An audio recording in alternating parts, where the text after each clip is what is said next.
Quero cumprimentar a todos com a paz que vem do Senhor Jesus. Põe tua mão e diga: viva, viva o Senhor. Que bom. Abra sua Bíblia no livro do profeta Ezequiel. Glória a Deus. A história desse profeta é fantástica. A vida, Jerusalém, cativeiro, pós-cativeiro, mas não vamos falar sobre o profeta, não. Vamos só falar sobre o que ele escreveu. Ezequiel 22,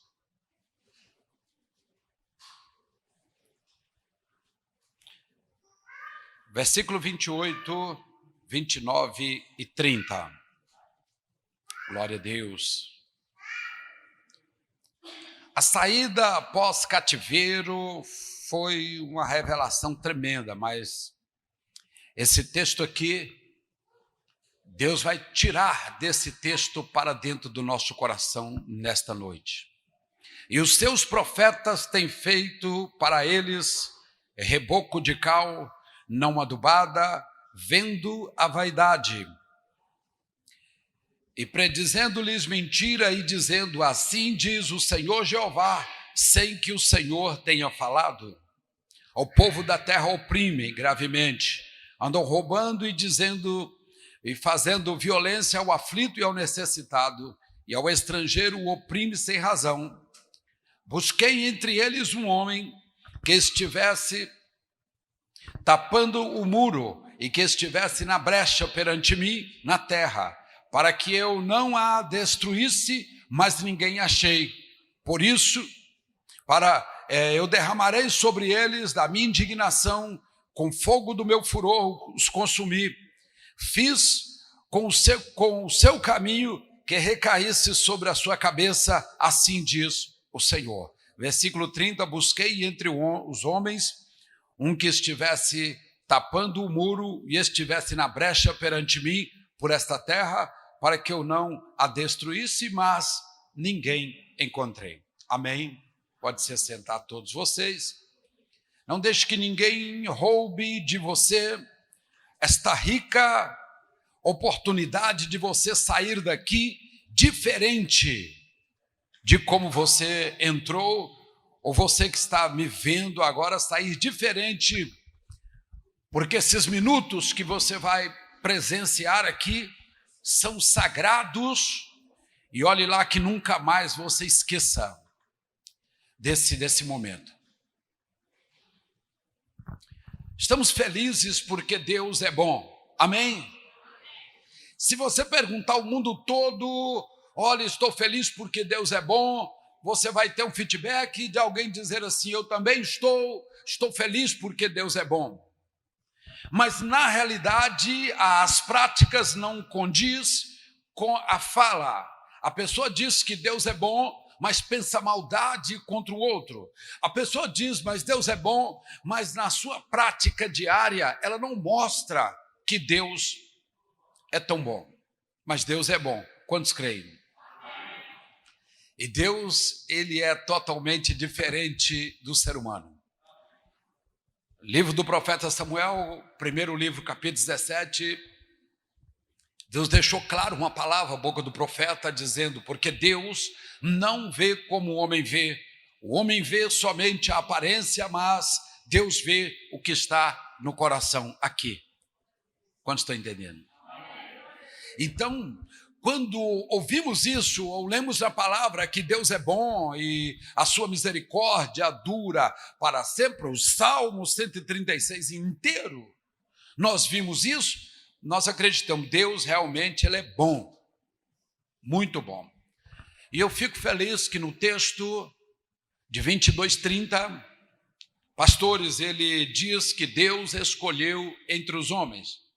Então eu repito: fico feliz porque foi Deus quem escolheu, e não foi eu e não foi você. E não foi o homem natural nem espiritual. Sabe por quê?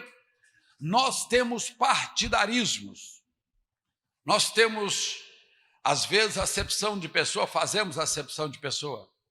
Nós já temos um padrão dentro da nossa mente, e às vezes eu digo assim: para mim tem que ser só assim e pronto, acabou. Nós já temos um padrão, E às vezes, não como uma grife essa semana disse aí, que só empregava pessoas que fossem assim, assim, assim, assim, mas a maioria faz e não fala. Talvez você tenha aquele pensamento antigo das pessoas que olham para um jornal, por exemplo, nacional, e diz assim: nossa, que coincidência, os apresentadores, os repórteres, todos eles parecem.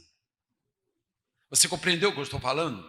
Que o ser humano ele tem uma preferência, ele tem um perfil para cada coisa e tem que ser daquela maneira, ainda que ele não expressa para não gerar uma polêmica, mas há pessoas que dizem para mim tem que ser só negros, outros dizem não, para mim tem que ser só pardos, outros dizem não, tem que ser só branco. Não, eu gosto de pessoas para trabalhar, pessoas que é alta, outros dizem não, prefiro trabalhar com os de baixa estatura. E assim por diante nós vamos encontrar de todas as formas entre os homens, porque os homens têm preferências, têm um perfil dentro da sua cabeça para cada coisa já colocada. É só ter oportunidade de fazer que eles põem. Então, mais uma razão para ficarmos felizes, porque não foi o homem quem escolheu, foi Deus quem escolheu. A história toda nos mostra uma guerra. É o bem contra o mal, é a luz contra as trevas, é a coisa boa contra a coisa ruim, é o servo de Deus contra as coisas malignas. O mundo todo, as coisas todas ao longo dos anos nos mostra que estamos dentro de uma guerra. Deus formou Adão do pó da terra e criou todas as outras coisas. Quando Deus formou Adão e assoprou o fôlego de vida nas suas narinas e fez dele alma vivente, Deus tinha um porquê criar um homem. Porque de início Deus criou a sua hoste angelical, de arcanjo a querubins, e foram milhões de milhões, segundo Hebreus, e milhares de milhares. Mas diz a Bíblia que um querubim da guarda se revoltou e puxou a terça parte dos milhões e milhões, milhares e milhares, e o profeta Ezequiel 28, é claro, como Jeremias e como Isaías 14 diz, que eles foram precipitados no mais profundo do abismo. Então, esse grupo gigantesco, variado, caiu na terra no mais profundo do abismo. E a Bíblia diz, e a terra se tornou sem forma e vazia, e havia treva sobre a face do abismo, e disse Deus, haja luz, e houve luz. Então a guerra está estabelecida desde o início, mas qual era o plano de Deus formar o Adão? Adão, você é de barro, você agora tem o sopro de vida, e você vai pisar sobre o meu inimigo. Por quê? Deus criou os anjos. E Deus mesmo pegar e amassar um dos anjos, como ele diz aí em Êxodo, amassar, não tinha glória nenhuma para Deus, porque foi ele quem criou os anjos. Agora ele vai e destrói os anjos, que seja, por um estalar de dedo, tudo virou pó. Poderia ser, ele pode? Pode. Deus tem como fazer isso? Tem, mas não dá glória nenhuma, porque foi Deus quem criou os anjos. Agora Deus destrói. Deus falou, vou criar o homem frágil, depois do pecado mortal, já é mortal, esse homem vai pisar na cabeça de Satanás, aí a glória sobe para Deus. E Deus confiou tudo em Adão. Adão, eu não sei quantos 1000 anos Adão viveu no paraíso. Pastor, tem data? Não tem. A data é do dilúvio para frente, então não sabemos. Não sabemos quantos anos Adão viveu no paraíso, mas sabemos uma coisa, que ele estava ali para pisar sobre a cabeça de Satanás, para que a glória chegasse diante de Deus. E diz um texto em Apocalipse, que Satanás se coloca no céu astronômico, acima desse estrelar que nós vimos aqui. O Satanás se coloca numa posição onde ele é visto, ou onde ele consegue enxergar Deus. E está escrito no livro de Jó, capítulo 1 e 2, que os filhos de Deus vindo para uma reunião, colocou no meio deles Satanás, e Deus perguntou, de onde vens? E ele disse: eu venho de rodear e passear pela terra. E disse Deus: viste o meu servo Jó? Ele disse: vi. Então, o que nós entendemos nesse texto aqui, segundo Apocalipse capítulo 1 também, que Satanás se coloca lá naquele céu astronômico para acusar os servos de Deus perante Deus o tempo inteiro. Ele fica lá: está vendo? Olha lá o Pedro, olha lá o Joaquim, olha lá o Antônio, você viu, é teu servo. E Satanás, segundo João no Apocalipse, ele diz que ele fica 24 horas acusando os servos de Deus. Então, vem comigo aqui. Adão passeando tranquilo, numa boa, mais de 1000 anos, sei lá quantos 1000 anos Adão ficou ali numa boa, Eva, tranquilo, ele sozinho, depois ele e Eva, tranquilo, num paraíso, uma coisa maravilhosa, quando aconteceu o que eu chamo de uma sessão espírita. Preste bem atenção. Porque quando Adão pecou, Deus falou a Adão, pela terceira vez, ele falou: Senhor, eu estava nu, por isso escondi. Adão, quem te fez saber? Senhor. Ele pegou um dedo e apontou para a mulher. A mulher que tu me deste me enganou e eu comi. Deus chegou perante Eva e falou: Eva, você não tem que me dar satisfação, eu cobrei, foi de Adão, mas por que você fez isso? Ela usou o dedinho e apontou para a serpente. Ela me enganou e eu peguei e comi e dei para Adão. Deus chegou perto da serpente e falou: serpente, por que fez isso? Não sai mais voz. Por quê? Ela falou enquanto estava possessa, estava, como nós falamos, incorporada por um espírito. Aquele espírito de Satanás veio, entrou naquela serpente, olhou para Eva e começou aquele jogo de engano até que ela caísse. Mas agora o espírito saiu como ele faz hoje. Ele usa o cavalo, usa a égua, usa o aparelho e de repente sai e deixa a pessoa na pior. É isso aí que a gente vê. Ele fez isso no paraíso e agora a serpente não tem o que falar. Deus expulsou, deu uma sentença, sentenciou e expulsou do paraíso. Ótimo. Mas lá em cima, nos céus astronômicos, Satanás falou: derrubei ele. Já derrubei. Foi ele que você criou para pisar em mim, dando gargalhadas. É ele que é o homem forte. Demorou milhares de anos, mas como eu não me envelheço, derrubei, arruma outro, porque esse aí foi fácil. Passou-se o tempo, a Bíblia diz que o mundo encheu também de violência e de perversidade, e Deus disse: Noé, vou levantar você para pisar sobre a cabeça de Satanás, meu inimigo, para que a glória suba até a mim. E Noé aceitou, comprou a proposta que Deus fez com ele, construiu uma arca, e ele construiu a arca em 120 anos, mas só conseguiu resgatar 8 pessoas somente. Mas era o que Deus queria, a salvação do homem, mediante a arca também, um casal dos animais, e só 8 homens, 8 seres humanos se salvaram. Quando a arca, depois de 1 ano, 1 mês e 1 dia, parou no Ararat, diz a Bíblia que a porta foi aberta novamente e eles desceram. E pouco tempo depois, Noé plantou uma vinha e o produto da vinha ele azedou e ele fez vinho.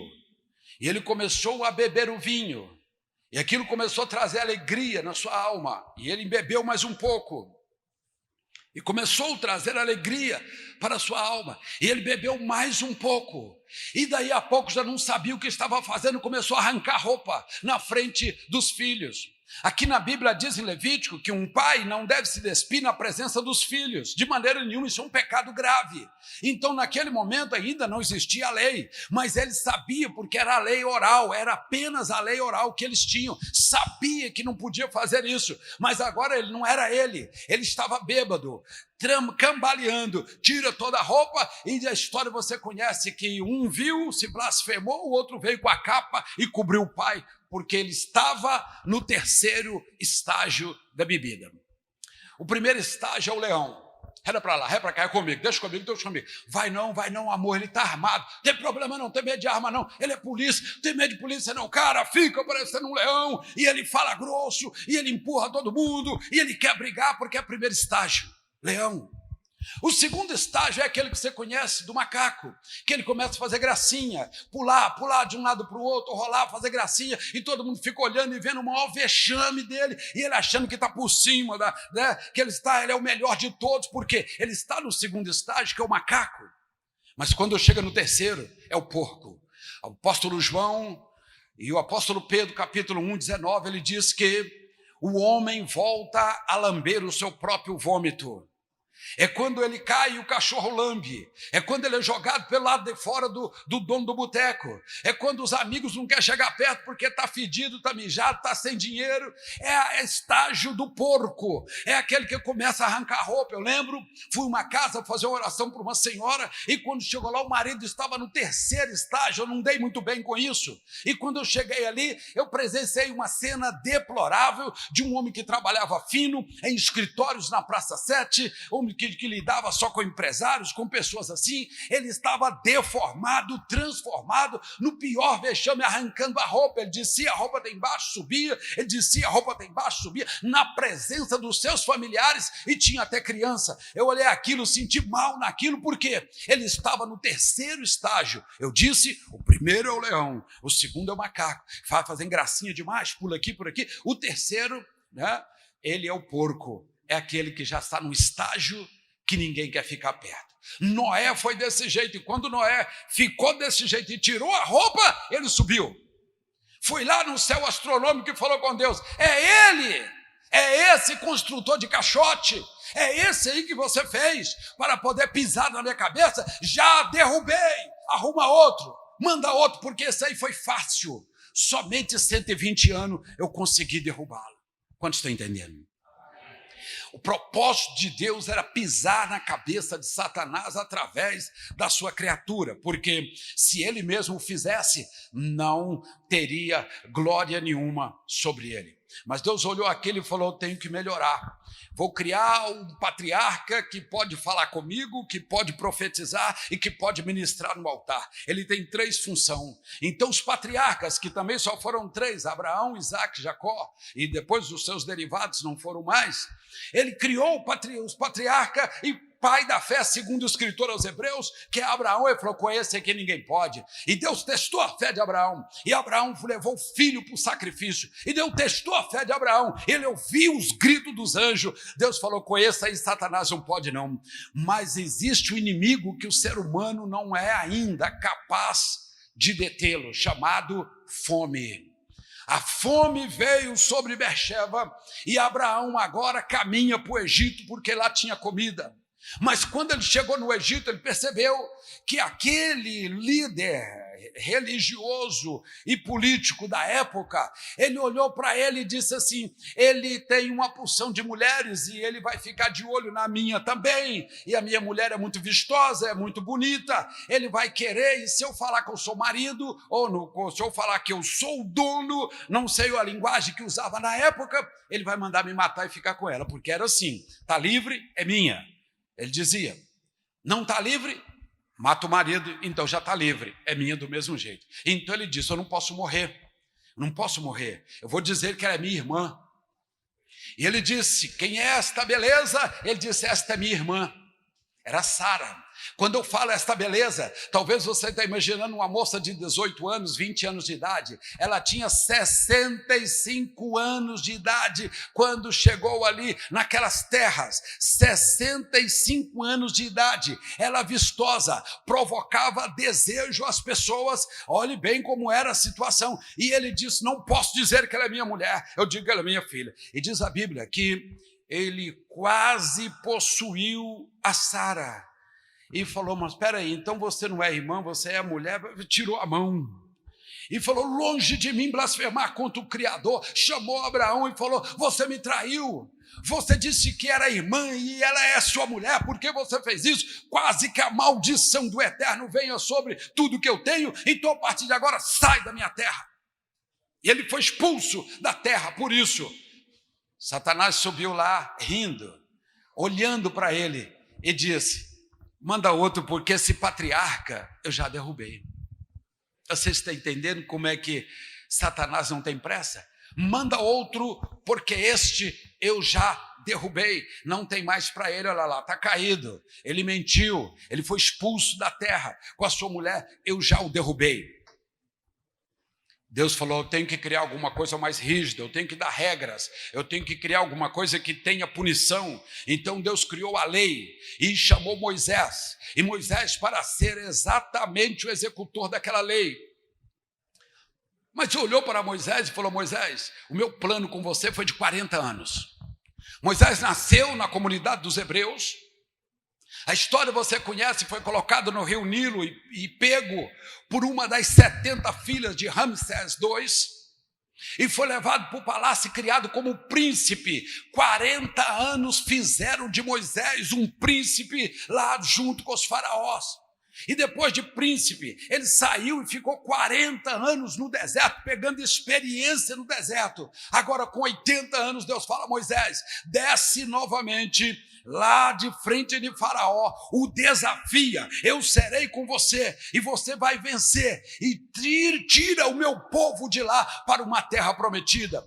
Alguém para, às vezes, nessa história e fala assim: Deus, mas por que o Senhor não pegou o Moisés e deixou ele ser criado com os pais, mãe, irmãos, tudo junto direitinho? Sabe o que Deus responderia para todos nós? Um escravo não pode libertar outro escravo. Quantos estão entendendo? Um escravo não pode libertar um outro escravo. Deus teria que fazer dele um príncipe, porque na escala era o rei e a rainha, depois Moisés. O rei tinha, Faraó tinha um filho, mas na escala seria o Moisés antes dele, a oportunidade de herdar toda aquela herança. Então, quando nós vimos isso, um escravo não pode libertar um outro escravo, fez Moisés um grande príncipe, e ele foi para o deserto. Aos 80 anos ele desceu para poder retirar o povo e levar para uma terra prometida. Pastor, não consegui entender isso. Meu irmão, é melhor que você falar assim: olha, uma pessoa que fuma, ela pode curar uma pessoa, fazer um trabalho para alguém se recuperar de cigarro? Claro que não, se ela fuma. Então, isso que eu estou falando, o escravo não pode libertar outro escravo, e assim em todas as áreas. Como que um escravo vai libertar outro escravo? Não tem jeito. Então, Deus o eleva a príncipe e depois diz: tira o povo daí. E Moisés começou a caminhada, e Satanás de olho nele: esse é forte, esse aí é jurista, esse aí ele executa a lei, esse aí recebeu a lei no Sinai, esse aí recebeu a Torá, ele tem os mandamentos, esse aí é forte, mas eu vou pegar ele, porque Satanás vai andando no calcanhar das pessoas, procurando as falhas, procurando um meio de derrubar. Foi por isso que o profeta Ezequiel falou: Deus está à procura de um homem. Deus está procurando lá no palácio, mas procura também lá no casebre, na beira daquele córrego. Deus procura na zona sul, na zona norte. Deus procura homens, procura mulheres. Deus procura jovens, adolescente, idoso. Para Deus não tem raça, não tem cor, não tem nacionalidade. Deus, ele procura em todos os lugares. Por isso eu digo, Deus procurou e no fim ele disse: eu não encontrei nenhum homem sequer que pudesse se colocar na brecha. Sabe o que é brecha? Quando Deus fala de fila, ele não fala de fila indiana, um atrás do outro, não. Ele fala de fila assim, emparedar, encostando o ombro lá, encostando o ombro do lado de lá. Ninguém passa, faz uma parede. Então, nesta fila que Deus estava falando, faltava um homem. Ficou uma brecha, e essa brecha o inimigo podia entrar. Deus falou: eu quero um homem para colocar aqui, porque os profetas estão vaidosos. Os profetas estão muito vaidosos, estão profetizando segundo a condição financeira das pessoas. Foi isso que o profeta Ezequiel falou. Ele olhou do lado político e falou: eles estão oprimindo o meu povo e destruindo o que eles têm. Deus falou: estou à procura de um homem para colocar na brecha, para que eu não destrua este povo, mas não encontrei um homem. Foi por aí que o profeta teve a visão que vários foram levantados por Deus, mas na caminhada, de repente, Deus dá uma ordem para Moisés e ele transgride a ordem de Deus. Sabe que com um castelo de areia começaram a cair? Bum, bum, bum, bum, bum, bum, bum. Quando Moisés transgrediu, ele não viu o peso do que ele fez. Mas Satanás subiu lá, abriu a camisa, modo de falar assim, tirando uma satisfação. Ele falou: ó Eterno, olha lá o seu príncipe, Você investiu 80 anos nele, para fazer dele um libertador. Olha o que eu fiz com ele, derrubei ele, nem direito a entrar na terra, ele não tem, porque a tua palavra diz isso. Então ele chega lá e acusa Moisés diante do Senhor, arruma outro, levanta outro, porque esse aí demorou, ele é forte, mas derrubei Moisés e não teve como fazer. Eu imagino que Deus olhou assim e falou: eu fiz um de barro com a minha mão, não deu certo. Coloquei o patriarcal sobre um, não deu certo. Coloquei inteligência de engenheiro, de cálculo, de execução para fazer uma arca, não deu certo. Trouxe um e dei toda a lei para ele, lei civil, a lei moral, a lei também da Torá, e ele também não teve, ele caiu também. Já sei, já quer briga, vou pegar um bem forte. Pegou Sansão lá no ventre, potencializou ele como nazireu e disse para a mãe: não dê para ele nada que seja fervescente, não dê para ele nada que seja bebida forte, não corte o cabelo, não raspe o pelo, deixa ele como nazireu, que eu vou fazer dele o homem mais forte. Eu sei que você conhece bem, porque os longas-metragens de Hollywood ou das nossas companhias de cinema brasileiras, todos já fizeram um filme sobre ele. Mas ele ficou cego 2 vezes. Ficou, pastor? Ficou. Ele ficou cego 2 vezes. Vamos falar com um vocabulário diferente para que todos possam entender. Você vai entender o porquê que você veio aqui hoje. Deus olhou para aquele homem e falou: olha, ele vai ser forte fisicamente, levanta 1000 quilos, 1000 a Bíblia nos diz, mas 760, ele levantou 760 quilos, vai lá, levanta agora 2 homens, levanta, arrebenta a corda, arrebenta, ele é forte, esse é forte, e já que é para briga, esse homem forte não será destruído de maneira nenhuma. E Sansão estava bonito, andando bonito, aquele rapaz malhado, né, os musculatura boa, quando apareceu uma mulher. Eu digo mulher é coisa ruim não, irmãos. Pergunta os homens aí que eles vão te falar se mulher é coisa ruim. Mulher é coisa boa, somente a sua, né? Agora, quando você olha, Sansão, ele olhou para aquela mulher e mexeu o coração dele aqui dentro. O pai dele, mais experiente, Manoá, encostou nele como se a cotovelasse e disse: Sansão, ela não é do nosso povo. Se fosse hoje, ele dizia assim: ela não é crente, Sansão. Você está apreciando uma mulher que não é crente, vai te trazer problema. Seria mais ou menos isso. Ô Sansão, ela não é do nosso povo, ela é filisteia. Ô Sansão, não fica bem, nós somos consagrados, somos puros, somos de Deus.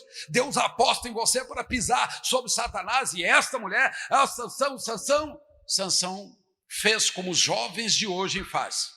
Que é isso, coroa? Você está no tempo antigo. Agora eu estou clicando aqui, ó. Daqui eu entro em qualquer lugar, né? Agora eu estou atualizado, você já está ultrapassado. E nós ouvimos isso. Não precisa ser tão mais velho do que eu para ouvir isso, não. Nós ouvimos isso no dia a dia. Que um rapazinho de 15 anos quer te dar um banho. Às vezes, em algumas coisas de tecnologia, sim, mas ninguém arranca a experiência de uma pessoa. Porque a experiência é vivida. Os mais velhos chegou, quem tem que chegar agora é ele. Quantos estão entendendo? Porque nós já chegamos, quem tem que chegar é ele agora. Essa tecnologia boa tem que o levar a essa idade, porque se não levar ele perdeu. Então Sansão olhou bem para o pai e falou: pai, se eu falar aqui, ela encanta os meus olhos. É o que está escrito aqui. Ela encanta os meus olhos. Ficou cego. Cego a primeira vez. Não viu nada. Tomou como mulher. Desceu, fizeram festa.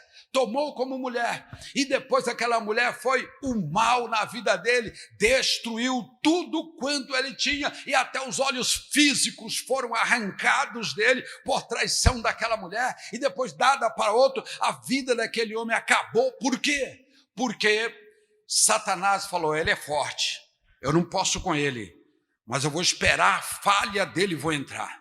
E Satanás entrou, quando derrubou Sansão, e ele ficou com um instrumento de rodar moinho. Um instrumento de rodar moinho. Satanás subiu lá e falou com Deus: já derrubei, nocauteei ele, manda outro, porque esse aí foi duro na queda, mas eu derrubei ele. E é como se Deus escolhesse pessoas assim, mas o forte também não deu.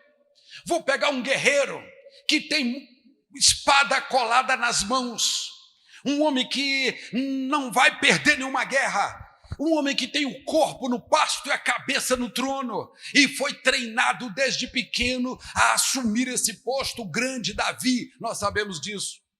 E ele tomou Jerusalém, expulsou os jebuseus, fez da cidade o seu forte maior, fez da cidade a administração do país, fez um palácio do lado, estava mandando e derrotando todos, quando Satanás, num lado sutil, o levou a cometer um homicídio triplamente qualificado.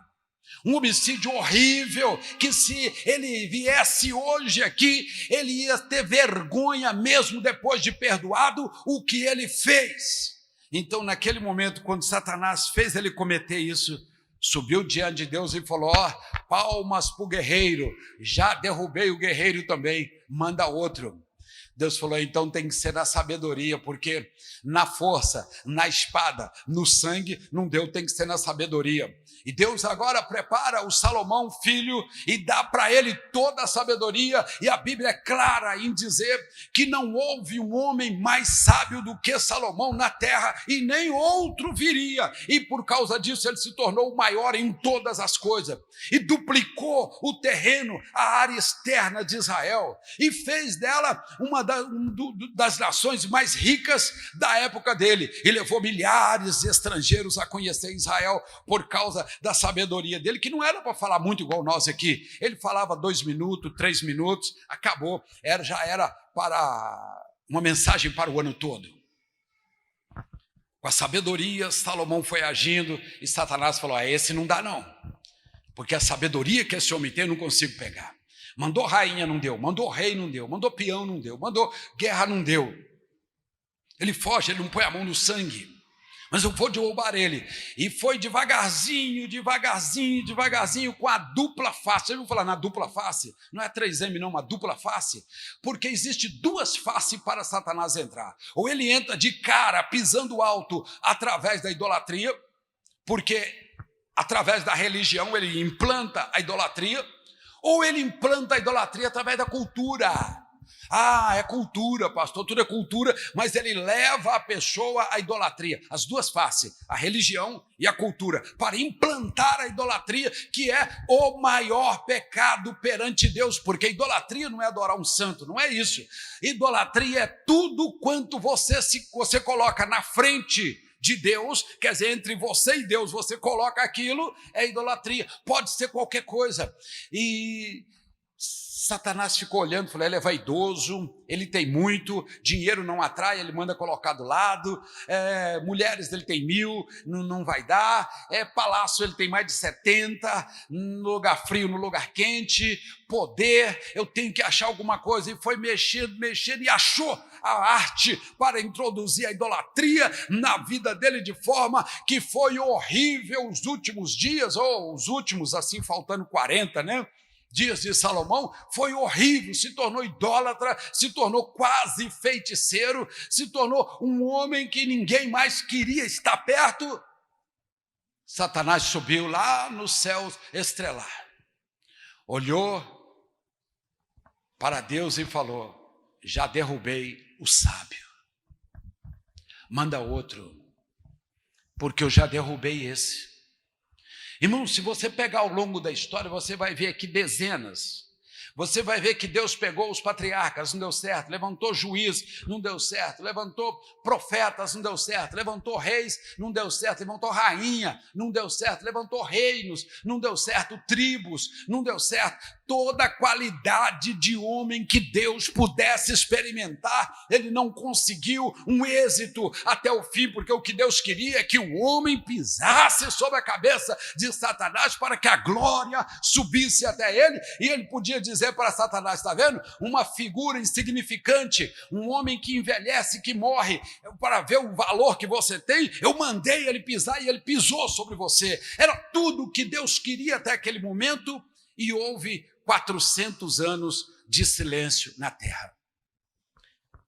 Lá no céu se fizeram várias reuniões, e Deus reuniu numa grande sala, e está escrito isso em 1 Reis 21, que naquela reunião tinha milhares de pessoas, milhares de seres, anjos, milhares, arcanjos, milhares, serafins, milhares, querubins, milhares, seres, milhares de seres, espíritos, milhares de espíritos. Os 4 anciões estavam lá, Jesus, o Espírito Santo, Deus no trono. Ele diz como o profeta Isaías capítulo 6, a quem eu enviarei? Quem há de ir por nós? E houve um silêncio também no céu. Já estava um silêncio de quase 400 anos na terra, porque Deus não falava mais com o homem. Agora um silêncio no céu. Deus falou, a quem de vocês eu enviarei? Seria mais ou menos esta palavra do profeta Isaías capítulo 6. A quem há de ir por nós? Os anjos não candidataram, os arcanjos não candidataram, os serafins não candidataram, os querubins não candidataram, os seres não candidataram, os espíritos de Deus não candidataram, os outros não candidataram. Quem foi? Jesus Cristo falou, eu vou. Eu me coloco na condição de ir e pelo menos tentar cumprir esta missão. E Deus sabia que quando ele fez Adão, ele pegou um monte de barro vermelho e construiu um boneco e depois assoprou nas narinas de Adão para se tornar um ser vivente. Mas Adão, imagina-se uns 25 anos de idade, mais ou menos, um garotão. Eva também, mais ou menos uns 25 anos de idade. Quando Deus os criou, já criou adulto. Eles não tiveram a experiência de criança, de adolescente, de jovem, não. Então Deus falou, não, vou fazer diferente. Vou pegar uma virgem de Nazaré e vou introduzir lá, no útero de uma virgem, para não ter nada que condene o nascimento dele. E ele será gerado igual todos nós fomos gerados. E ele vai ser gerado ali com todo cuidado. E quando estiver no momento certo, eu manifesto ele na terra e mostro para todos quem é ele. Então diz a Bíblia que estando Maria, nós chamamos Maria, o nome dela é Miriam, lá em Nazaré, na fonte tirando água. Evangelho de João capítulo 1, versículo 35 em diante, diz, descerá sobre ti o calor do Altíssimo e a tua destra, aquele que vai ficar à tua destra. E o Senhor diz, e o que será gerado no seu ventre será Emanuel, porque ele salvará o mundo. Mas como será isso? Você conhece a história do diálogo do anjo Gabriel com Maria, e ela se viu grávida do Espírito Santo. E Deus esperou. Meu irmão, quando Deus quer investir numa pessoa, Deus não tem pressa não, você sabia? Pastor, acho que Deus desistiu do homem. Sai agora a pé, 2 quilômetros, vai na maternidade ali da nossa cidade. Procure saber ali se está nascendo menino. Se falar ali, já tem 1 ano que não nasce. Estamos aqui todos os bercinhos, tudo vazio, as caminhas vazias, todo mundo parado. Já tem 1 ano que não nasce menino. Então, vou falar para você, Deus desistiu da raça humana. Deus desistiu da raça humana. Mas se você chegar lá, como é normal, de 25 a 35 meninos, todo dia, o lugar que nasce menino nessa cidade, 25 a 35 meninos, todo dia na maternidade, nós sabemos que Deus ainda não desistiu do homem. Porque senão não nascia criança, de maneira nenhuma. Deus ainda não desistiu do homem. Então, quando eu vejo isso, eu me alegro, porque pode não ser hoje, mas pode ser amanhã. Pode não ser amanhã, pode ser depois da manhã. Não é o homem quem vai me escolher. E se fosse, talvez eu não seria e nem você. Mas é Deus quem está procurando. Quem sabe numa dessa procura, Ele me enxerga, esta figura insignificante enxerga você e diz, é você que eu quero. Não vai ter ninguém que vai segurar você, meu irmão. Porque Ele vai dizer, como eu fui com Moisés, eu serei contigo. Pelo menos tem de bom ânimo, segura. Porque dessa maneira eu vou fazer com você. Então eu olho ali, aquela gravidez, nasceu o menino, vai para o Egito, Herodes quer matar, volta do Egito, cresce o menino, vai para a carpintaria, vai para Nazaré, vai para o estudo da Torá, faz o bar mitzvah de Marcos capítulo 4, vai para lá, passa toda a sua adolescência e jovem aos 30 anos, saiu Jesus de Nazaré para ir na Judeia,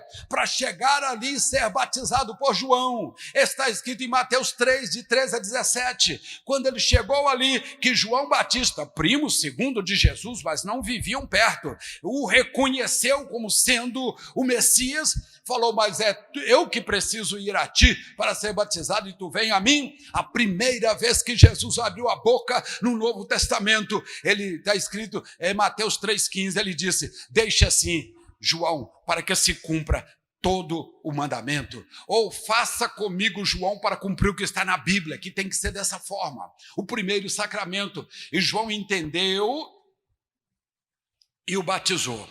No momento que ele foi batizado ali no Rio Jordão, a Bíblia diz que Satanás é covarde, sim ou não? Sim ou não? Ele joga a pedra na pessoa e joga a pedrinha, a mão assim, limpa a mão, e alguém pergunta, foi você? Não, olha minha mão, está limpinha. Ele risca o fogo na lona do circo e limpa a mão para não ter cheiro de pobre. Alguém, foi você? Não, que isso, eu, a caixa fósforo está no bolso. Ele diz, não, eu não. Porque Satanás, ele nunca chega frente a frente, ele fica de longe. E lá de cima dos altos céus, Deus viu ele ali em cima da montanha, no deserto ali, e o rio era do lado de cá. Então é como se ele estivesse assim, andando de bobo, passeando na praia, de chinelão, em Copacabana, sabe como é que é? Se ninguém me falar, eu não estou ouvindo, eu sou conivente, só vou ouvir aquilo que eu acho que eu devo ouvir. Então diz a Bíblia que uma pomba em figura corpórea veio sobre a cabeça de Jesus. Primeira coisa, o céu se abriu de ponta a ponta, e uma grande voz veio do céu dizendo, este aí, estava dizendo para quem? Para os sacerdotes? Não. Para aquela fila que estava esperando o batismo? Não. Para os que já tinham sido batizados? Não. Para Satanás lá em cima do monte, escondido atrás de uma pedra lá, Este aí, eu sei que você está me ouvindo. Este aí é o meu filho amado e nele eu tenho prazer. Traduzido na nossa língua, este é o meu filho, derruba ele, eu quero ver se você pode contra ele. Seria mais ou menos isso. Este é o meu filho, é o novo que eu levantei, então agora eu quero ver se você derruba ele. Capítulo 4, versículo 1 de São Mateus. Saiu Jesus do Rio Jordão, subiu 780 metros, foi para a planície em cima do monte de Jericó, e ali começou a batalha Satanás contra ele. Satanás sabe que o homem com a fome é um problema sério. Começou a dizer para ele, está com fome, filho? Transforma a pedra em pão. Ele venceu a fome e falou, não, nem só de pão viverá o homem, mas de toda palavra que sai da boca de Deus. Mostrou para ele situações favoráveis, e ele também negou as situações favoráveis. Mostrou para ele honra, todo mundo vai te exaltar, todo mundo vai ter palma para você. Levou ao pináculo do templo, lugar mais alto da época. Salta daí, você não vai morrer, porque está escrito na tua palavra, no Salmo 91, dará ordem aos teus anjos ao teu respeito, para que te guardem em todos os teus caminhos. Pisará o leão e a aspa, calcará os pés o grande leão e a serpente. E começou a recitar o Salmo 91 para Jesus, e falou, pode pular que os anjos vão te segurar. Vai ser um espetáculo, todos vão bater palma e vão te adorar. Ali naquele momento ele punha adoração em Jesus e Jesus caía. Jesus falou, não, adorarás somente o Senhor teu Deus e só a Ele dará culto. Adorarás somente o Senhor teu Deus e só a Ele dará culto. E Satanás arredou um pouquinho, falou, ele deve gostar de dinheiro, porque todo mundo gosta de dinheiro. Há pessoas que até dizem assim, que todo mundo tem um preço. Você já ouviu falar isso? Não, fulano de tal é fiel, de maneira nenhuma ele se vende. Mas as pessoas corruptas, eles dizem assim, todo mundo tem um preço, é só chegar ao preço da pessoa que você leva. Quando se trata de preço, mas quando a pessoa tem valor, valor é inegociável, não tem dinheiro que possa negociar esse tipo de coisa. E Jesus não tinha preço, ele tinha valor, e ele estava ali, e Satanás pegou e mostrou assim como um telão, os bancos centrais da época, e mostrou todo o governo, os 4 reinos, a riqueza dos 4 reinos, e disse para ele, tudo isso que você está vendo, eu te dou, se você prostrar aos meus pés e me adorar. Satanás falou. Jesus olhou para ele e falou, mas esse camarada, ele é fora de série, né? Sabe que as pessoas insistentes? É Satanás. E Jesus olhou para ele e falou, está repreendido, de maneira nenhuma aceitarei a sua 4ª proposta. Sai-te, Satanás, vai embora. E a Bíblia diz que Satanás saiu e os anjos vieram para servir a Jesus. Agora estava a primeira batalha perdida de Satanás. Ele buscou estratégia de todo tipo, falou, não, tem que derrubar. Ele é pobre, ele é magrelo, ele é fraco, ele é feio, eu vou fazer de uma maneira que eu derrubo ele. Sabe o que está escrito aqui na Bíblia? Carta Paulina. Em tudo ele foi tentado, mas em nada ele pecou. Em tudo ele foi tentado, mas em nada ele... Em tudo o que, pastor? Cigarro, maconha, cocaína, bebedice, prostituição, adultério. Em tudo que você pensar que tem hoje, tinha na época também, meu irmão. Tinha na época também. Em tudo ele foi tentado, mas ele não pôs a mão em nada, porque ele não tinha preço, ele tinha valor. Quem tem valor aqui, diga amém. E graças a Deus, esse Deus é muito bom. Então, você diz, pastor, mas naquele tempo Jesus venceu, e Deus, como é que ficou nessa história? Ele encontrou o homem para colocar na brecha? Deus está à procura de um homem. Quando você abre a Bíblia, João capítulo 9, versículo 4, eles condenaram Jesus por ele fazer um milagre. Eles, os sacerdotes, condenaram Jesus por fazer um milagre. E Jesus disse assim, olha, eu trabalho enquanto é dia, porque a noite vem quando ninguém mais pode trabalhar. João 9, versículo 4. E eles falaram, mas quem é que trabalha? No capítulo 5 ele responde, quando ele entra na porta das ovelhas, e no tanque chamado Betesda, ele cura um paralítico de 38 anos que estava ali esperando uma cura. Ele tinha 54 anos. Desde os 15 anos ele foi ali para buscar cura, e agora já estava com 54, esperando há 38 anos. Jesus cura aquele paralítico. Os sacerdotes vêm todos em cima dele e falam, você não pode fazer isso, porque hoje é sábado. Ele falou, o meu pai trabalha até hoje e eu também trabalho até hoje. A resposta se está aí exatamente, eu trabalho enquanto é dia, trabalho o quê? O meu pai trabalha e eu também trabalho até hoje. Quando estão entendendo a palavra, diga amém, Jesus. E quando eles apertaram mais um pouquinho ele disse, espera um pouquinho aí, vocês adoram o que vocês não conhecem, mas nós adoramos o que nós conhecemos, porque a salvação vem dos judeus. E dá um tranca na situação, e eles pegam, impulsionado por Satanás, nós temos que fazer alguma coisa para tirar ele. Mas Jesus disse para a mulher samaritana, depois da longa conversa naquele poço de Jacó, Jesus olhou para ela e ela disse, Senhor, mas então onde devemos adorar? Ele disse, vem a hora, e a hora já chegou, que os verdadeiros adoradores adorarão ao Pai em espírito e em verdade. Preste bem atenção no final. E são estes que o Pai procura para que eu adore. O Pai continua procurando. São estes que o Pai procura para que eu adore. Pastor, ele ainda consegue trabalhar de dia porque à noite não pode trabalhar. Ele trabalha todos os dias porque o Pai trabalha, o Filho também trabalha. Eles sabem que a salvação vem dos judeus. Então, e eles sabem do compromisso de continuar procurando um homem. Quem sabe ele está procurando hoje aqui? Porque o Pai procura esses tais para que o adora. Mas daí a pouco ele diz, porque Deus é espírito, importa que o adoremos em espírito e em verdade. Quando você vê isso, você fala, pastor, então vale a pena seguir esse Deus? Se vale, mas vale muito a pena mesmo. Pastor, mas eu já pedi a Deus para fazer algo novo na minha vida, pastor, e Deus até hoje não me deu ainda uma decisão. Eu estou esperando, eu estou sentado, pastor, eu estou esperando. Sabe o que é que Deus manda falar para você como profeta nesta noite? Deus não vai fazer nada novo na sua vida. Ah, pastor, mas é o que eu quero, então vai ficar esperando para o resto da vida. Deus não vai fazer nada novo, porque não há esta promessa dentro da palavra dele para nós. Deus não vai fazer nada novo na minha e nem na sua vida. Sabe por quê? Ele vai fazer de novo. Não é novo, é de novo. Ele fez desde Adão até aqui e ele não para de fazer. Vai fazer para você, para os seus filhos, para os seus netos, para a sua família, para os seus negócios, para os seus interesses, para aquilo que você é hoje, para o que você vai ser amanhã. Deus vai fazer de novo e não vai fazer novo. Quando eu vejo esse texto aqui, eu falo, pastor, então, o que eu preciso, irmãos, vamos fazer uma análise. Deus é bom e é Deus quem está procurando. Quem sabe nesta noite, Deus está à procura hoje aqui dentro desse local, alguém para se pôr na brecha. Pastor, mas eu estou como Gideão, da família menor e os mais pobres. E Deus olhou para ele e falou: grande homem, varão valoroso, suba lá e destrói os meus inimigos, os 3 inimigos de vocês. Vá que eu estou com você. Quem sabe hoje Deus está aqui escolhendo você.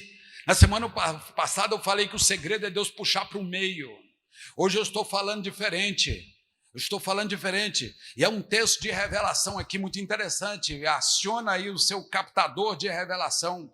Porque a revelação é uma palavra, é uma pinça que pega num palheiro e pinça ali e coloca sobre você. E esta palavra que você pegar como revelação, às vezes nunca mais vai sair da sua vida e vai te conduzir por longos caminhos bons.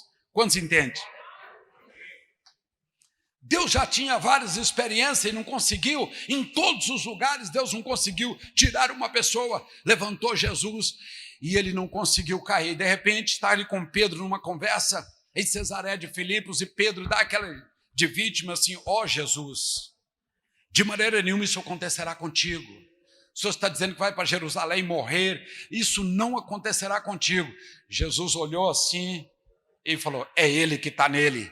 É ele que está nele. Para trás de mim, Satanás. Jesus enxergou dentro de Pedro naquele momento, ou por trás de Pedro, direcionando uma palavra para tentar maciar a coisa a ele de novo. Para trás de mim, Satanás. Já tem mais de 2000 anos que aconteceu isso, e Satanás continua lá atrás, porque Jesus está sempre na frente das situações. Para trás de mim, Satanás, e nunca mais voltou, nunca mais passou à frente. Por quê? Pastor, tem Jesus, então Satanás está para trás. Pode ficar com certeza, Jesus está na frente. Quantos conhece? Ô pastor, eu sou daquela igreja que diz que a mãe dele que está. Não, é mentira para você. Quem está na frente é Jesus, não é a mãe. Quantos entendem? Quantos estão entendendo? Diga amém. 1 Reis, capítulo 17, versículo 4. Exatamente um diálogo. O Senhor fez uma pinça no Elias. Elias estava agora, após desafiar o rei Acabe e a rainha Jezabel, estava agora como o homem mais procurado do planeta. Se fosse hoje, estaria procurado em todos os países, a Interpol, Metropol, tudo estava procurando. E daí a pouco, Deus falou: Elias, vá para a corrente de Querite. Pega a estrada pelo Monte Carmelo em direção do Horebe. Pegue por ali. E você vai encontrar um riachozinho de água mineral. E ali tem vários buracos. Entre em algum daqueles buracos, Elias. Eu estou escolhendo você. Eu vou esconder você. Eu vou proteger você, Elias. Vai para lá na corrente de Querite, encontra um lugar e fica escondido lá. Esta palavra não foi no passado. Esta palavra não foi para o futuro. Esta palavra foi frente a frente, presente. Deus falou: vai agora, Elias. E Elias se prontificou para se livrar da morte. E Deus falou: espera um pouco. Presta atenção nisso aqui agora. É revelador. Espera um pouco, Elias. Eu já avisei, capítulo 17, versículo 4. Eu já avisei a todos os corvos que te sustentem. Às 8 horas da manhã levarão pão e carne, às 18 horas levarão mais pão e carne, e beberás água do ribeiro. Ah, pastor, passou, não peguei a revelação. 1 Reis 17, 4, Elias, vai, palavra atual. Vai, eu pincei você, é você que eu quero, eu vou esconder você, eu tenho uma missão muito grande com você, e já avisei não é agora, também não é para o futuro, é passado. Deus falou primeiro com os corvos para depois falar com Elias. Quantos pegou a revelação? Deus falou primeiro com o corvo para depois falar com Elias. Pastor, eu tenho algo que eu estou fazendo, não está dando certo. Sabe por que Deus tem que falar com o corvo primeiro, meu irmão? Se você está ligado com Deus e Deus está ligado com você, e você se empreendeu em alguma coisa para chegar do outro lado, seja o que for, se Deus já falou com o corvo, não tem problema. Deus tem que falar com ele primeiro antes de falar com você. Mas Deus falou comigo, mas não falou com o corvo. Deus falou, eu já falei com os corvos, Elias, para te sustentar. 8 horas da manhã, Elias lá tranquilos, batia, Senhor Elias, está aqui o pão, está aqui a carne. Às 18 horas vinha outro corvo, batia lá onde Elias estava na caverna e falava, está aqui o pão e está aqui a carne, porque foi o Eterno quem me mandou que te sustentasse aqui. Foi o Eterno quem me mandou que te sustentasse aqui no fundo desta caverna. Quando estou entendendo? Deus fala com o corvo primeiro, antes de falar com Elias. Então, é a mesma regra para nós. Pastor, está dando certo, é porque Deus falou com o corvo primeiro. Não está dando certo, pastor, todo esforço que eu faço, eu não estou aguentando essa pandemia, e começa essa pandemia, esse prefeito, esse governador, esse presidente, é tudo porqueira mesmo, como diz o pessoal do Vale, é tudo porqueira mesmo. Mas, de repente, você vai pôr culpa em quem não deve. É porque Deus ainda não falou com o corvo. Como eu vou direcionar minha oração? Pede Deus para falar com os corvos. Senhor, fala com o corvo para me sustentar. Onde eu estiver, o homem pode não me ver, mas os corvos vão me encontrar lá no fundo daquele buraco. Se o Senhor mandar, ele tem que ir. Quantos estão entendendo? A história conta isso de norte ao sul do mundo. A história da igreja, não sei se é a história do povo de Israel, não. A história da igreja confirma isso de norte a sul. Lá da Tchecoslováquia até aqui na América. Confirma isso, né? Da República Tcheca hoje, de lá até aqui. Ele confirma isso na história da igreja, direitinho, passo a passo, que ele fala primeiro com o corvo e depois fala com aqueles. Você só entender este processo que você vai ter o boom na sua vida. O que é o boom, pastor? É aquilo quando a pessoa fala, olha, rapidamente fulano de tal saiu de onde estava, cresceu rapidamente, montou um negócio pequenininho, a coisa tomou uma proporção, cresceu, Deus alimentou, foi alimentando ali, Deus vai enviar os corvos para te sustentar. Quantos creem nisso? Quantos creem nessa palavra? Diga amém. Diga, Senhor, eu preciso no nome de Jesus. Amém. Quando eu pego esta palavra aqui, irmãos, eu começo a entender, porque muitas coisas que nós achávamos que não ia funcionar, funcionam. E porque várias outras que já era certeza que ia funcionar, e de repente não funciona. Porque Deus tem que falar com o corvo, pastor, primeiro. Vocês conseguem entender isso? Em qualquer área da vida que você vai colocar as mãos ou vai ajudar alguém, Deus tem que falar com o corvo primeiro para depois falar com Elias. Porque quando Deus manda um profeta para uma terra, você pode saber, Deus vai mandar alguém que do outro lado ele já falou com alguém, esta pessoa jamais vai passar por privações, porque Deus está na direção. Eu lembro uma vez que depois de ser filho de empresário, me tornei empresário também, depois quebrei. É a história de brasileiro, você já viu? Não só de brasileiro, não. É história normal. E eu comecei, peguei uma pasta, e só tinha uma camisa bonitinha, uma calça bonitinha, e o moço falou, olha, tem que vir elegante. Eu falei, mas não sei nem o que é isso. Eu sou meio peão. Aí eu peguei uma calça, que eu só tinha pouca também, uma calça, uma camisa, e fiz assim uma plataforma boa, assim, peguei uma pastinha. Quando eu cheguei lá com a pastinha, ele falou, não, isso não serve não, era melhor que eu tinha. Ele falou, pega essa aqui, que essa aqui é mais grossa, você vai vender plano de saúde. Eu falei, meu Deus, eu nunca tive, a nossa família nunca teve plano de saúde, e o que é vender plano de saúde? Ele falou, aqui dá para você ganhar tanto assim, ganhar mais tanto, só falava em ganhar. Não falava a dificuldade que tinha se bater na porta e a pessoa te xingar e mandar você embora, não falou. E eu comecei a imaginar os milhões e falei, meu Deus, eu vou ganhar muito dinheiro,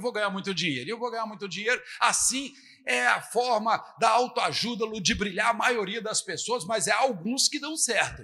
Não digo que eu dei errado, não. Foi experiência.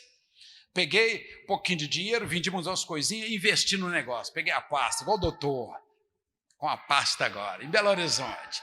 Vendedor de plano de saúde agora. Que coisa maravilhosa, Golden Cross, o melhor plano, desculpa aí o nome, mas era um plano novo, a MEG, que chamava, um plano bonito que tinha na época. Eu comecei a bater na porta e batia. Por favor, senhora, tá muito educado, dá para poder comprar o plano. Não, estamos daqui, não, gosto de SUS, não gosto não, estamos daqui. E eu falei, meu Deus, isso não foi falado. Bati de novo. Mas vou te falar com você, eu vendi bastante. Eu consegui levantar o fundo, sabe por quê? Porque a maioria das casas que eu batia, Deus não tinha falado com o corvo. Aí eles me mandavam embora. Lembra quando Abraão mandou o corvo embora com uma galha? O corvo veio comer o sacrifício e Abraão mandou o corvo embora. Mas existe corvo que são mandados por Deus, igual aquele de Elias. Existia casa que eu andava assim, era uma equipe, tipo assim, esses testemunhos que tem por aí, né? Entregando folheto, e tem que fazer todas as casas, não pode saltar, mas tinha uma que eu punha a mão assim, a mão endurecia, eu falei, não, não é aqui, aquela ali.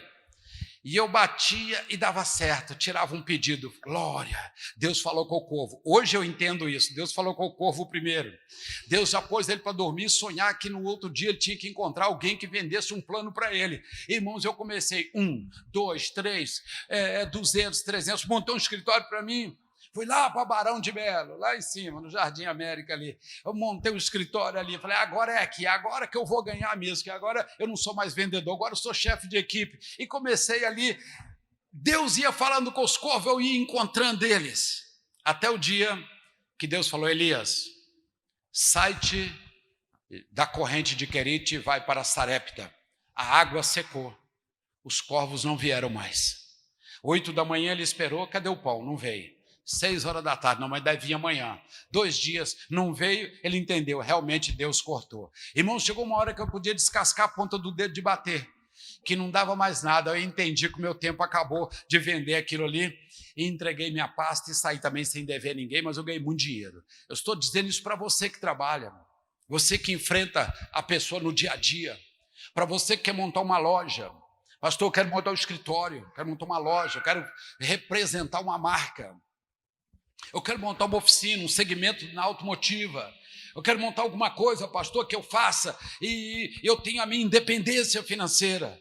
Estou te dando aqui a palavra que você vai carregar daqui a 200 anos, você vai falar comigo. 1 Reis 17:4.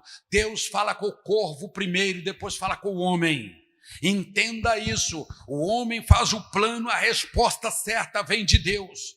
Deus tem a resposta para você, pode falar com ele, pode começar, ó Senhor, eu estou como Davi na vila de Jessé, estou ali bem no deserto da Judéia, atrás ali em Belém, o corpo está aqui, estou cuidando das ovelhinhas do meu pai aqui, o corpo, mas a minha cabeça está lá em Hebrom, onde era a capital de Israel até então, onde era a administração, era lá em Hebrom, minha mente está em Hebrom, é corpo no pasto e cabeça no trono. Você pode estar hoje andando à procura de um currículo, colocar um currículo para gerar um emprego, mas ali é o corpo no pasto, a cabeça já está lá do outro lado. Eu vou montar minha loja, vou montar meu salão, vou montar minha barbearia, vou montar minha mecânica, vou montar alguma coisa para mim, seja o que for, que seja lícito, eu vou montar alguma coisa. O corpo está no pasto, mas o pensamento, quer dizer, a cabeça, o pensamento já chegou lá do outro lado. Olha para mim aqui, eu tenho um amigo interessante aqui, pertinho de nós aqui, ele mora na vila ali embaixo. E eu gosto muito de vila, eu rodei muito vila, e a maioria das minhas amizades, todos são de vilas mesmo.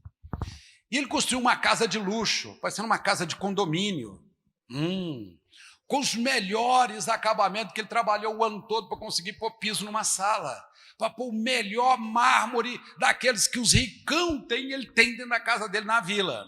Ele é honesto, é trabalhador, um homem fiel. E os vizinhos falam com ele, você é louco, rapaz? Esse lote nem escritura não tem. Ele falou assim, nem é lote, isso é área. É uma área aqui invadida, onde a maioria trabalha com gato, gato luz, gato água, gato antena, gato tudo, né? Ali. E ele com a casa dele toda de primeira qualidade no meio da vila. Alguém disse, será o traficante? Não, ele é servo de Deus. Mas aí quando as pessoas pegam muito, ele fala assim, você tem que carregar essa casa e colocar lá no alto da serra, rapaz. A casa dessa vale 3 milhões. Sabe o que ele fala? Não, eu tenho que viver aqui mesmo. Eu nasci por aqui, minhas amizades todas aqui, eu sou de vila. Por que eu sou de vila, eu não posso construir uma casa boa? O meu corpo está aqui, mas minha cabeça é lá da Zona Sul. Ele brinca assim, é corpo no pasto e cabeça no trono. Meu corpo está aqui, mas a minha mente está lá do outro lado. E sabe que você não transforma ninguém dando dinheiro, facilitando coisas. Você transforma. Quando Paulo chegou em Corinto, transformou a mentalidade dos prostitutos, dos homossexuais que estavam ali, daquelas prostitutas que ganhavam dinheiro, dos ladrões, através de quê? Da palavra. A palavra transforma, mas não comprar as pessoas não transforma ninguém. E diz a Bíblia que Paulo, quando escreveu Romanos, ele falou: transformai-vos pela renovação da vossa mente. Se você transforma a sua mente, o seu corpo pode estar lá na vila, mas sua cabeça está lá no condomínio fechado, você vai viver ali como se você vivesse lá. Quantos estão entendendo? Então imagina se você aqui, a sua cabeça no céu, você vai viver aqui como se estivesse no céu. É isso que Davi falou, é corpo no pasto e cabeça no trono. Onde está o teu pensamento? O pensamento chega primeiro. Se o pensamento chegou, o corpo vai chegar. Quantos entendem? Amém. Pastor, então sim, se o seu pensamento chegar, primeiro é a cabeça no trono, o corpo vai. Você pode saber que vai. Deus leva o corpo, o pensamento que você leva, e o corpo, Deus leva o seu corpo, e daqui a pouco você está lá. Estou te dando essa palavra em nome de Jesus. Enxerga pelos olhos da fé. Fique todos de pé. Os pastores façam um tabernáculo e vamos fazer uma oração para que esta mensagem seja fixada aos de perto e aos de longe também, às pessoas que estão no campo. Nós temos várias pessoas hoje na região de Ipatinga, dentro de um alojamento de uma empresa, juntamente com o irmão Wesley, ali de Cachoeiro, está ali assistindo num celularzinho desse tamanhozinho, está ali assistindo a nossa pregação. Nós temos lá do outro lado, ontem fizemos 8 cidades, ontem na região de São Domingos do Prata. Nós estivemos ali, rodamos toda aquela região de São Domingos, João Molevade, Barão de Cocais, o lado de Piracicaba, rodamos aquela região toda ali, chegamos em casa mais de 10 da noite, no trabalho missionário de ontem. Sabe o que eu estou falando com você? Tem gente lá agora, ó, o Douglas, mas a Cintia está lá assistindo nós agora, que eu sou pastor, estou assistindo os cultos, tudo, que Deus te abençoa. Nós temos a Doralice do outro lado, vários irmãos lá na Turquia assistindo nós agora, nesse momento aqui. Vamos fazer uma oração, acha que Deus abençoa eles também, sim ou não? Amém. Então, curva a tua cabeça agora, vamos fazer uma oração. Querido Deus, querido Pai, ó Santo de Israel, é nesta noite bendita, Senhor, de oração, onde recebemos a pinça do Senhor aqui. Há uma procura para os homens que podem ficar na brecha. Nós nos colocamos aqui, ó Deus, a condição de sermos escolhidos pelo Senhor, mas não queremos ser escolhidos pelo homem, queremos que o Senhor nos escolhe, ó Pai. Quem sabe hoje aqui tem varões valorosos, tem mulheres valorosas aqui ao alcance da nossa voz. Ó Pai, o Senhor vê tudo, Satanás não vê, mas o Senhor vê, tudo está patente aos teus olhos. Eu sei que o Senhor pode, tanto aqui como à distância, tocar esta pessoa, falar com os corvos para que sustente esta pessoa. Abre as portas para este irmão, esta irmã, meu Pai, de maneira forte, de maneira grandiosa. Quebra o encanto, quebra a magia,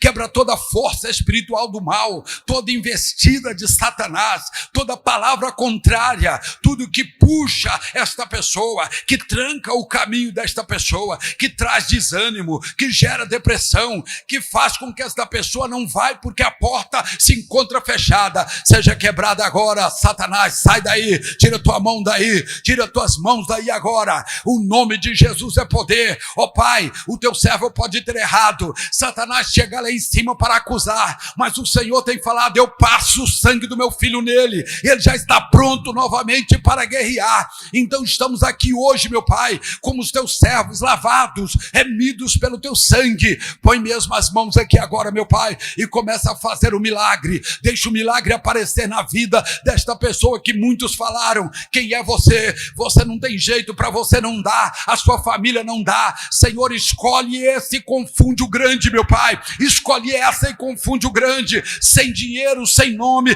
com, ó Deus, levanta na força do teu poder, toca nos corpos agora onde estiver agora, meu Pai, e prepara o campo deste irmão, desta irmã.